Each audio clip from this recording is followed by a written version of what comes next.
What if history could speak? Today it does. I am the voice of the past, the whisper of legends, the echo of forgotten empires. Through me, the greatest figures in history tell their stories, in their own words. And today, the past speaks through me. A world once ruled by power, ambition, and war. But in the shadows of history, one name rises above all. They know me as a conqueror, a master of strategy, a warrior without fear, a ruler of nations. I am Genghis Khan, and this is my story. I was born in blood. The cold winds of the Mongolian steppes were my cradle, the hunger of wolves my first lesson. My father was Yasuge, a Khan of the Borjigin, a warrior, a man of power. But power does not grant safety. The Tatars poisoned him, leaving me with nothing. They thought they had ended my bloodline. They were wrong. My own people, the Borjigin, cast me out. My mother, Hoylan, and my brothers left to starve. I watched them ride away, their banners fading into the horizon. In the Mongolian steppes, there is no pity. The weak perish, the strong endure. I chose to endure. We survived off the land, feeding on roots, stealing from rival tribes, always on the brink of death. But hardship makes steel from iron. I learned that loyalty is bought not with words, but with blood. Yet survival was not enough. I had a name to reclaim, a father's death to avenge. But one man alone cannot forge an empire. I needed warriors, and so I made alliances. I sought out Togrul Khan of the Karait tribe, an old ally of my father. He agreed to support me, for now. I also reunited with Jamuka, my childhood friend. Together, we gathered followers, not from noble houses, but from men who fought for something greater than themselves. Outcasts, slaves, warriors with no home but their swords. Then the Merkits attacked. They stole my wife, Berta, seeking revenge for an old grudge. A man's honor is bound to his woman. I would not let them take her. I rode with Togrul's men and Jamuka's warriors. We destroyed the Merkits, crushed them so completely that their name became a whisper on the wind. I reclaimed my wife, and my men saw what kind of leader I was. But power breeds division. Jamuka and I could not share a throne. He stood for the old ways, where nobles ruled and common warriors obeyed. I stood for something greater. A world where a man rose by his strength, not his bloodline. We became enemies. Our armies met. The battle was brutal.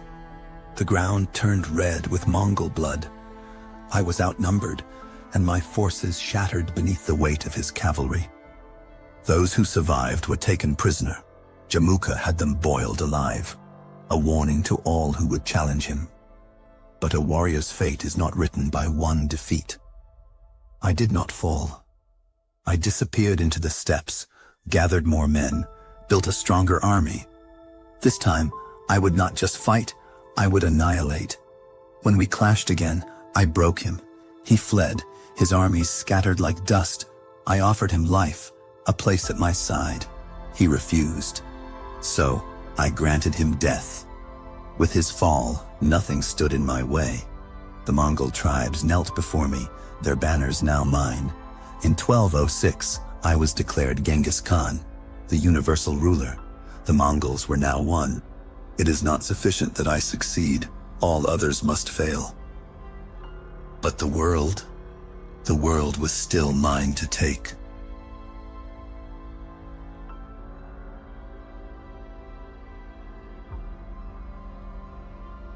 Unity was not enough. A leader without an army is nothing. A sword without an edge is useless. If I was to conquer, I needed warriors who would march through fire. Men whose loyalty was not given, but earned. If you are afraid, don't do it. If you are doing it, don't be afraid. Other rulers filled their ranks with nobles and aristocrats. I did not. I built my army from the ground up. The weak had no place among us. Strength was our law. Skill was our measure. My enemies thought they could predict us. They thought wrong. The strength of a wall is neither greater nor less than the courage of the men who defend it.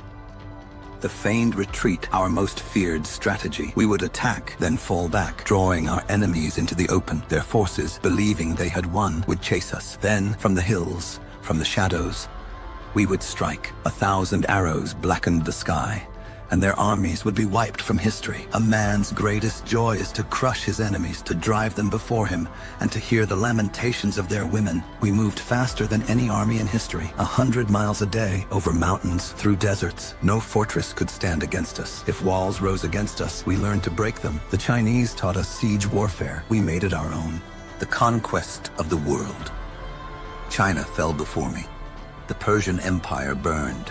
The world trembled. My empire stretched from the Pacific to the Caspian. I ruled more land than Rome ever dreamed of, but conquest was only part of my vision. I built roads, laws, trade routes. Under my rule, a merchant could travel from one end of the world to the other, unafraid. The Silk Road flourished beneath my banners. I allowed all religions, protected all faiths. A man's God was his own. I am the flail of God. If you had not committed great sins, God would not have sent a punishment like me upon you.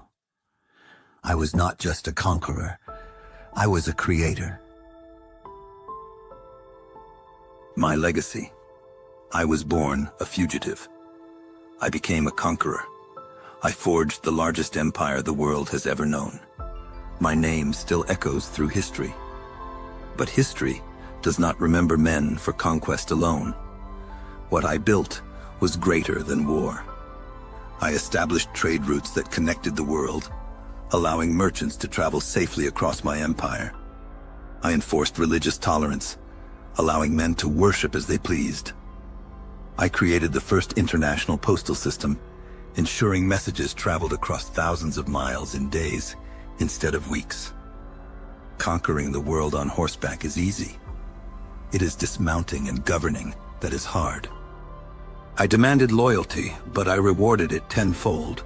Under my rule, the weak were protected and the strong thrived. Laws were enforced without favoritism. Justice was swift and unyielding. Even after my death, my vision endured.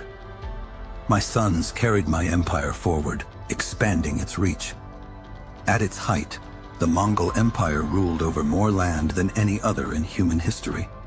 But no empire lasts forever. The world I built was vast, yet it fractured in time. My descendants quarreled, my lands were divided, yet still, my name endures. I was Genghis Khan. The world was mine. My empire may have faded, but history will always speak my name.